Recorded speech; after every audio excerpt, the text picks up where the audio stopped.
Hello, this is Robin from Stories from the First Watch, and you're listening to Tale of the Manticore. The following podcast is intended for a mature audience. Listener discretion is advised.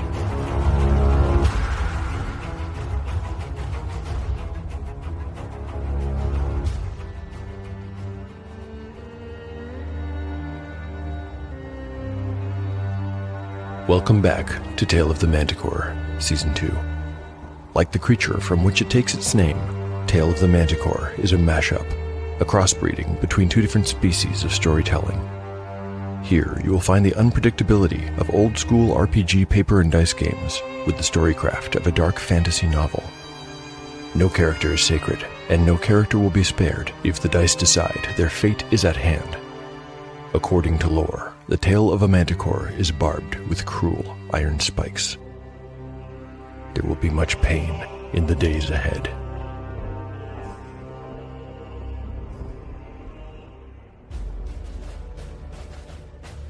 Last time on Tale of the Manticore. The last chapter begins directly after the succubus's retreat. The party is anxious about a second attack, but it doesn't come, and they take the reprieve to catch their collective breath, and for Jace, who has sustained a kind of spiritual injury, to try and recover somewhat. When they continue further into the ruin, they discover the succubus's lair. It's no more than a chamber with manacles on the walls for her prisoners, a bed of spikes, and a pit where she can dispose of her leftovers. Catsbane shares a theory with Yellowfly that the demon has recognized the Silverthorn blade. He does not share a second theory that it had avoided attacking him specifically. After the party searches the chamber, they carry on through an exit on the far side. Beyond is a short series of halls that lead to a cave-like mouth. This opens onto the lip of a pit, illuminated at the bottom by 3 burning braziers. Bones and bodies of fish and other aquatic creatures cover the floor. Presiding over the carnage is a second demon, some kind of gigantic, half-man, half-toad abomination. Fortunately, it has yet to discover the party's presence. Unfortunately, as Catsbane points out, it blocks the only way forward.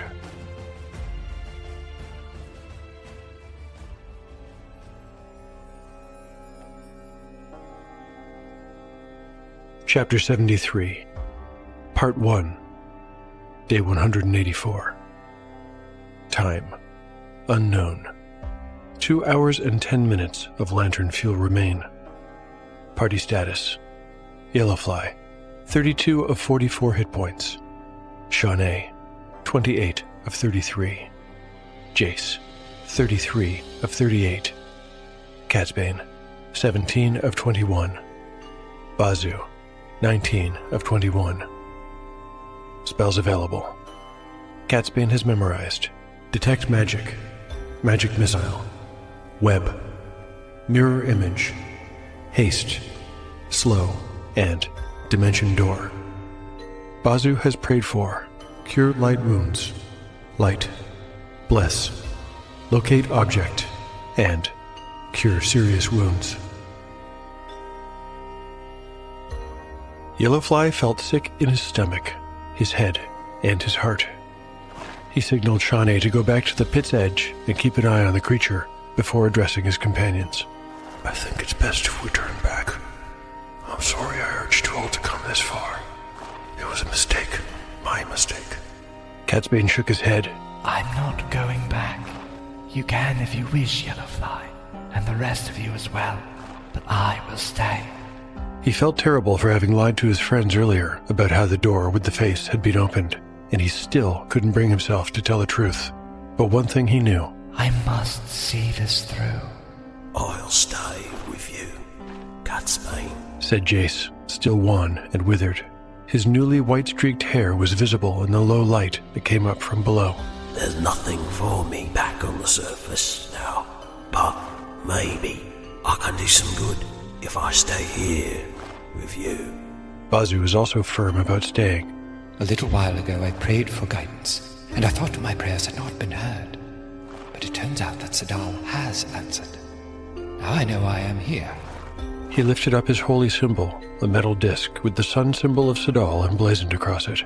I am here to destroy things like that. He motioned in the direction of the fiend in the pit with the symbol. And send them back to hell. Shawnee, nearby, could easily hear their whispered conversation. She looked over her shoulder at her friends and nodded. And you? Asked Yellowfly. Do you wish to see this through, Shawnee? The young rogue nodded and followed that with an epithet she had often used before. Live every day as if it were the last, for you might not see tomorrow. Despite his companion's desire to go forward, Yellowfly still felt as if their situation was his responsibility. If he were honest with himself, he had carried the guilt of Culfrey's raid on the Warrens all this time, ever since their mission to plant the medallion in the tower of the City Watch had failed. If he had been more careful, how many innocents would never have been thrown into Culfrey's dungeon and tortured? He had been pushing his companions forward all this time, so he could tell himself those sacrifices had not been made in vain. He pursed his lips and nodded, thinking of all his party had been through, not only the ruin and the castle before it, but everything. The tower, the sawmill, briar patches and the smuggler's channel. Lord Goddard. This wasn't about him and his conscience. This was their story. It's settled then. We go forward. But, Bazu, I don't think we should plan to fight this thing. Not yet. It might be better if we can sneak past it undetected and find the heart of this place. Will you be satisfied with that? Bazu considered for a second, then expressed his accord. Good. Now, I don't suppose you can pray for some divine intervention to silence our steps, as you've done in the past. The cleric bit his lip and shook his head no. Very well. We rely on our skill then. The thing down there is half blind, right? Perhaps we can use that to our advantage. Shawnee, will you lead? The young rogue gave him a nod and crept ahead of the rest along the corkscrew ridge that led into the pit. Earlier, I called the monster the Fiend in the Pit, but this adversary is not an actual pit fiend by the book. Bazu wants to send it back to hell, but technically, it isn't from hell either. So what is it? It's a Hezro demon, also known as a Type 2 demon. Let's learn a bit about this monster and make a few necessary tweaks before we continue. I'm mainly using the monster description from the AD&D 1st Edition Monster Manual, but as I did with the succubus previously, I'll be making some changes. While doing a bit of research on the Hezro, I came across a blog called Power Score RPG. In a post from March 19th, 2020, the creator, Sean, collects all editions, info, and lore about the Hezro on a single page, and I must say, it is a very interesting and useful read. Without going into too much detail, here's the brief on the original AD&D Hezro demon. They have 9 hit dice and resemble 7-foot-tall, quote-unquote, gross toads with arms in place of 4 legs. They can create magical darkness, cause fear, levitate, detect invisible, use telekinesis, and can summon other Type 2 demons. Right away, I'm making a few nips and tucks here. In Tale of the Manticore, the Hezro will be 10 hit dice, stand 13 feet tall, and will lose their power to summon other demons. So that's a start, but it's worth looking at how the monster evolved along with the game. In later editions, the Hezro got a bunch of new abilities. What stands out to me are its special stench defense, and its description as being, quote, impossible to surprise, unquote. I love the stench element, and I'm definitely going to use that. But the arbitrary, impossible to surprise thing actually works against the challenge I'm trying to engineer. I don't want combat to be a foregone conclusion. It's much more interesting if there's a chance for the PCs to sneak past it. Further reading reveals that the Hezro are brutes used as sergeants in abyssal armies, and even the original monster listing says they're of low intelligence. Well, I could take or leave the sergeant thing, but I can't have this demon be stupid. This is the demon that, at the beginning of the story, possessed Laris, and then started and ran a whole thieves' guild. That guild was named for Laris's eye, put out with a knife by Roburn Geary, as I'm sure you'll have figured out by now. So that's the Hezro sorted, but I can't go back to the narrative to see how the companions will deal with it yet, not if I want to give them their best shot at success. That's because this episode is a double level up episode. Both Shawnee and Bazu advanced today. How exciting is that? Bazu achieves level 7. Along with that comes new hit points. A d6 -1 for his constitution penalty gives him... nuts. I rolled a 2, but at least it stays a 2 because of my min-out rule. His new hit point score is 21 of 23. Bazu's ability to pray for spells greatly increases, even allowing him access to 5th level miracles, which are the highest level of clerical spell available in BX. Sadly, I think it's unlikely he'll ever get to use one. There would need to be some opportunity to rest and pray for new spells, and that just doesn't seem like it's going to happen. Of course, you never know. Okay, what else?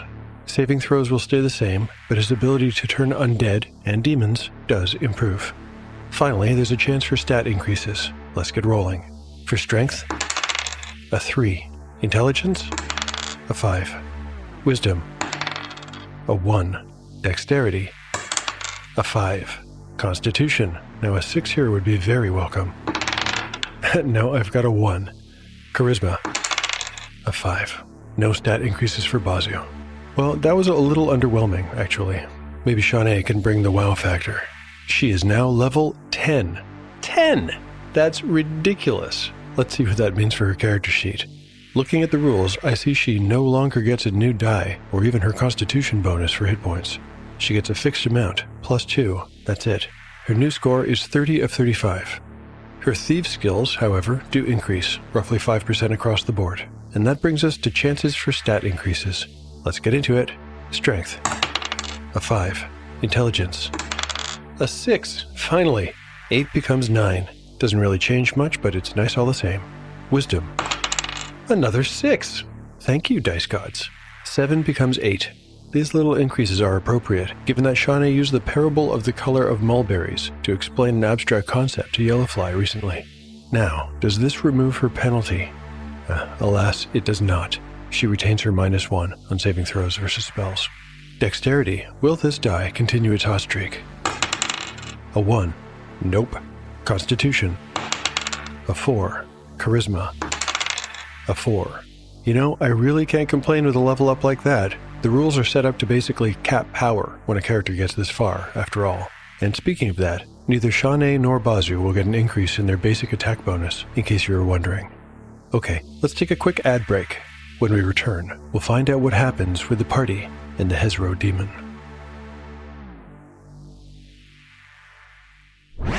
Roll for distraction with the Paladins of Podcast as they valiantly entertain.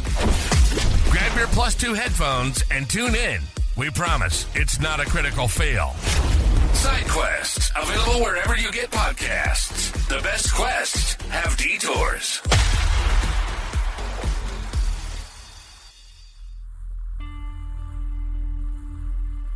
Chapter 73, Part 2, Day 184. Time, unknown. 2 hours of lantern fuel remain. Party status. Yellowfly, 32 of 44 hit points. Shanae, 30 of 35. Jace, 30 of 38. Catsbane, 17 of 21. Bazu, 21 of 23. Spells available. Catsbane has memorized Detect Magic, Magic Missile, Web, Mirror Image, Haste, Slow, and Dimension Door. Bazu has prayed for Cure Light Wounds, Light, Bless, Locate Object, and Cure Serious Wounds. Shanae unslung her bow from her shoulder and gripped it in her left hand. With her right, she drew an arrow from her quiver. Thus armed, she crept along the corkscrew ridge ahead of her companions. Although she kept to the cavern wall, staying unseen was easy, for the light from the 3 braziers at the bottom of the pit created plenty of shadow. It would be more difficult as they descended, she knew, but for now her only real concern was to remain silent. The rock under her feet was hard and smooth as the waxy pointed stalactites overhead. It was uneven, and grooves had been cut into its surface by eons of dripping water. Slowly she made her way forward. The smell was almost unbearable, but Shanae knew that if she gagged, or worse, retched, her presence would be discovered.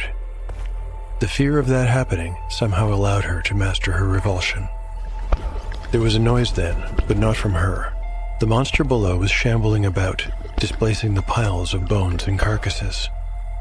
Presently, there was a wet tearing sound, and Shanae knew it was feeding once again. She took advantage of the noise to pad ahead a little more quickly and cover some ground. She didn't look behind her, but she hoped her companions were doing the same. When the sounds of flesh being rent abruptly stopped, Shawnee froze. Had the giant toad thing heard her, or was it merely taking a break from its meal? Shawnee, as a 10th level thief, has an 85% chance to move silently. I'm going to make that check twice before I allow the party to reach the bottom unheard. Unseen, however, is something else entirely, but we'll figure that out in due course. You know, I briefly considered giving Shawnee a bonus to her roll to account for the fact that the Hezro is making a lot of noise. But then I think of how Shawnee is not alone. Her companions are following in her footsteps and copying her movements, but they are not as skilled as she is. So actually I think a penalty is in order. Minus 10% feels about right, so the number to beat is 75%. Still a very good chance to remain undetected. Here's the roll. A 58, safe for now. At this point, I think that Shawnee has covered about half the total distance, and her companions have gone about a third of the way. From here on, it'll become much harder. Staying silent is still a concern, but staying hidden will now be the most difficult and dangerous challenge as she descends to a point where she enters the demon's field of vision and the shadows no longer provide as much cover.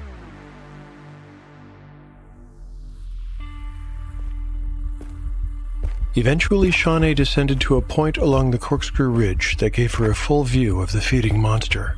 And what a view it was. It was enough to make it feel like her heart had turned into a fluttering bird. From above, she had been able to appreciate its size and strength, and she had certainly smelled it. But the finer details of its face and body had been hidden from view. Up close, she could see the pustule-covered skin of mottled olive and gray under a layer of mucus and glistening slime. The lipless mouth was flecked with blood, and viscera hung from it like moss on a tree. She was now 25 feet above the cavern floor, and she could feel the heat from the 3 braziers. When the monster started to feed again, she found her senses assaulted completely.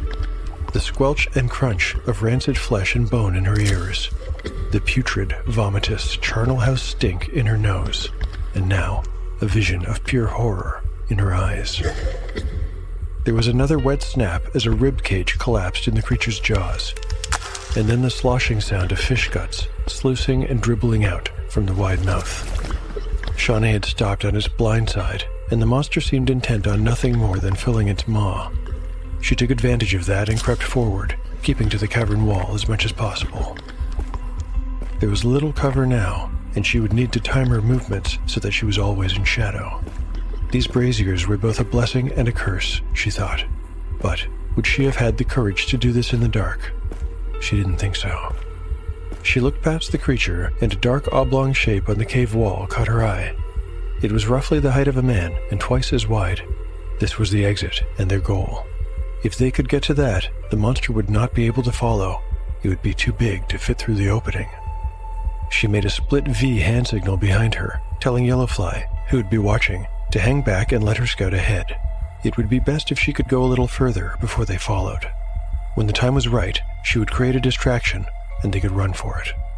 She took control of her breathing, found her courage, and, when the monster began to shovel in another rotten mouthful, she made for the next patch of cover. Things are going to get harder now, and more dangerous.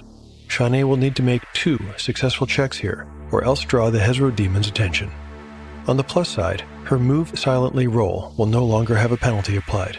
This is because she has arranged for Yellowfly and the others to halt while she goes on ahead, so her chance to succeed is 85%. If she makes that, she'll still need to avoid being seen. But first things first, here comes the roll to move silently. I got a 63. She almost steps on a loose rock, but she sees the hazard in time and goes around it. Next up is her chance to hide in shadows. A 10th level thief is pretty good at this too. She needs to roll under 75 on D percentile to succeed. Here's the roll. 21. She makes it, and now the PCs are positioned as follows. Imagine the cavern is shaped like an upside-down bottle top. The PCs are all moving around the screw thread, with Shawnee quite near the bottom, I'll say about 15 feet off the ground, and her companions halfway, or 25 feet from the bottom. The demon is now in full view of Shawnee, who's managing to stay hidden by keeping to its blind side. The exit is about 30 feet away from Shawnee. If it were only her, she would risk it and feel confident she could outpace the lumbering Hulk. But she can't do that while she has 4 other people to think about. She needs to create a distraction, so instead, she crouches down and, oh I know, remember that loose rock she avoided earlier? I'll say she picked it up along the way. Shawnee cocks back her arm, ready to throw it, but that's when her plan goes to hell. If the stench hadn't been so overpowering, and if the companions had had their attention on anything but the creature in the pit, they might have seen it happen before it was too late. At the top of the corkscrew path, just inside the cavern's entrance, a cloud of black smoke puffed into being. Along with it, accompanied by a waft of brimstone, was the succubus. She was in her half-demonic form, using the body and face of the beautiful Sivan, but with her one remaining batwing pulled in close to her side. She was badly injured, nearly unable to stand. Black ichor seeped from the stump of her severed wing, and her usually gorgeous countenance was twisted in a complex mix of emotions. It showed hatred, but also exultation. She lifted something aloft. It was the severed head of Brother Lego, gripped by the hair. With a wicked laugh, she threw it at the cluster of PCs halfway down the ridge. The Hezro spun about, fixing the gaze of its single good eye up at the laughing Sivan, and then at the dull, wet slap of the severed head as it struck the rocks a moment later. It belched out a roar of challenge, letting fall a torrent of saliva and half-chewed meat to the floor as it did so, and then stood up to its full height. Entering combat. I would not have put the PCs in this much danger if I hadn't made that reaction roll following the defeat of Sivan in the last episode, but I did make the roll, and the result was a 3 on 2d6, a clear indication that Sivan would stalk and hinder the party if she could. With her innate powers of ESP and clairaudience, I'll say that she was able to follow the party and knew their intentions without making any rolls. Of course, she's aware of what's beyond her lair and that it presents an opportunity to put her enemies in tremendous peril, all at a significantly small risk to her own life, something she's certainly concerned with preserving. This is why she waited as long as she did to expose the party. As to why she didn't wait even longer when the party was closer to the Hezro, that will become clear soon enough. Before we really get into this encounter, some basic prep work is required. First, I need stats for the Hezro. I've tweaked the AD&D Monster Manual 1 version a bit, giving it 10 hit dice. Rolling for that, I got a 44. That's over the halfway min out of 40, so that is the number I'm going to use. What else? The armor class is listed at -2 descending. Yikes, that's a 21 ascending if I'm doing it right. The Hezro gets 3 attacks per round, Claw, Bite, for 1 to 3, 1 to 3, and 4 to 16 points of damage respectively. It can cause darkness or fear, detect invisible, levitate or use telekinesis as innate powers, and it has a 55% magic resistance. It's vulnerable to attacks by non-magical weapons, however, and I've cut its ability to try to gate in another demon. I've replaced that with the Stench power from a later edition that forces anyone who enters into melee with the demon to save or become violently ill, losing their action to nausea. I believe that edition said that even if they do save, they still fight with a penalty, but given that the Hezro's already daunting armor class makes it near invulnerable, I'm striking that part. Okay, I think that's a good start. But even before round 1 begins, I think it makes sense to roll for surprise, for both sides. Neither the Hezro nor the PCs expected this interruption, so let's ask the dice gods how it will play out. A 1 or a 2 on a d6 indicates surprise. Rolling for the Hezro. Oh, a 1. It is surprised. How about the PCs? Here's their roll. A 4. Interesting. That means they are not surprised. This is very fortunate for the PCs, because if the situation had been reversed, the Hezro would have used its telekinesis ability to yank Yellowfly and the 3 PCs with him off the ledge, and they would have all potentially taken falling damage. It could have been devastating, but that does not happen. Instead, the PCs get a free round to do something. Catsbane turns to Sivan and unleashes a barrage of magic missiles at her from his third eye. There's no to-hit roll required, but, and this is something that didn't come up in their last encounter, Sivan has a magic resistance of 70%. I'm not sure what the rule is concerning multiple magic attacks and magic resistance, so I'm just going to roll 3 times, once per bolt, to see if they get through. Rolling D percentile, I'm looking for anything over a 70. The first bolt. A 36. Sivan swats away the arcane bolt with a sneer, but there's 2 more headed her way. The second bolt. A 37. It is also deflected harmlessly to the side. The third. 93. This one breaks through, and it will do 5 plus 1 is 6 points of damage to Sivan. Is that enough to kill her? I need to check my notes. Okay, I've checked, and it turns out she only had 4 hit points. This means that the single bolt does indeed slay her, or, more precisely, it banishes her back to the abyss for 100 years. Catsbane watches as she teeters and then falls face first off the ledge lip, but the only part of her that hits the ground is a blackened horned skull. The rest of her is consumed in a violet fireball before it reaches the bottom. Back to the PCs. Bazoo lifts up his holy symbol, about to command the demon below with righteous power. Jace sprints down the ledge, sword in hand. He will not be able to enter melee until next round. Yellowfly, perhaps in a fit of recklessness, perhaps propelled by his growing sense of guilt, launches himself off the edge, directly overhead the demon, sword in hand and screaming a battle cry. When Shanae sees Yellowfly do that, she makes a snap decision of her own. Knowing the demon's attention is now fully on her leaping companion, she dashes up behind and goes for the backstab. Now, I just looked at the runtime for this episode and saw that I'm already almost at the 27-minute mark. I really should stop here at this picture-perfect cliffhanger freeze frame of Yellowfly leaping, Bazoo raising his symbol high, Jace flanking, and Shanae sneaking up behind. Heck, you could make a player's handbook cover out of a scene like this. Of course, I'd have to be a real jerk to stop the action here. Thanks for listening to Tale of the Manticore. If, unlike me, you are not a jerk, you can support the show in several ways. You can recommend it online or to friends. You can like and repost episode announcements on social media. You can pick up One Shot in the Dark, the Pendulum World Building Tool, or Encyclopedia Manticorica on DriveThruRPG. And finally, you can rate or review the show on your podcatcher of choice. My thanks to everyone for their support of the show. I'd like to read one of your kind reviews at this point. This one was left on Apple Podcasts by the Orc of the Lake. Orc of the Lake writes, Manticore is a podcast I found late, binged hard, and now wait for every 2 weeks. I found myself walking the dog a little further to finish an episode or two, or taking another lap around the block after dropping the kid off at school to try to finish the episode before work. I don't have the time for RPG in my day-to-day life, but this fills the need until I do. Glad to be contributing to your steps count, Orc. Seriously though, I am thrilled to be keeping the RPGs alive for you until you can find the time to game. This is exactly what the Iron Realm and the Adventure Zone did for me before I returned to the hobby. I hope you don't have to wait too long before you do find the time to join a game, and hopefully in person. Those are the best. Thanks very much for your review. At this point, I'd like to tip the hat to my fabulous voice talent. This episode brings together the whole Tumble Die team. Kyellen, Andrew, and Kevin play Catsbane, Bazoo, and Jace. Guys, as always, your contributions are such a vital part of the show, and I can't thank you enough. For listeners who'd like to get in touch with me, I'm at Manticore Tale on X or Tale of the Manticore Podcast on Instagram. And there's always email, taleofthemanticore@gmail.com. Finally, I keep a blog where I post all kinds of show and RPG-related things, like art, maps, tables, crafts, and show notes. You can find it at taleofthemanticore.blogspot.com.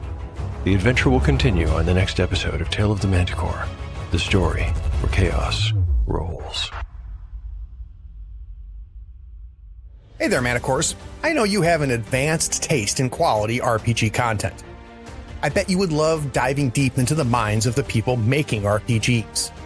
Tabletop Talk is the podcast for you. I'm Craig, and I sit down with the brilliant minds behind your favorite games to uncover their creative process and the stories behind their work.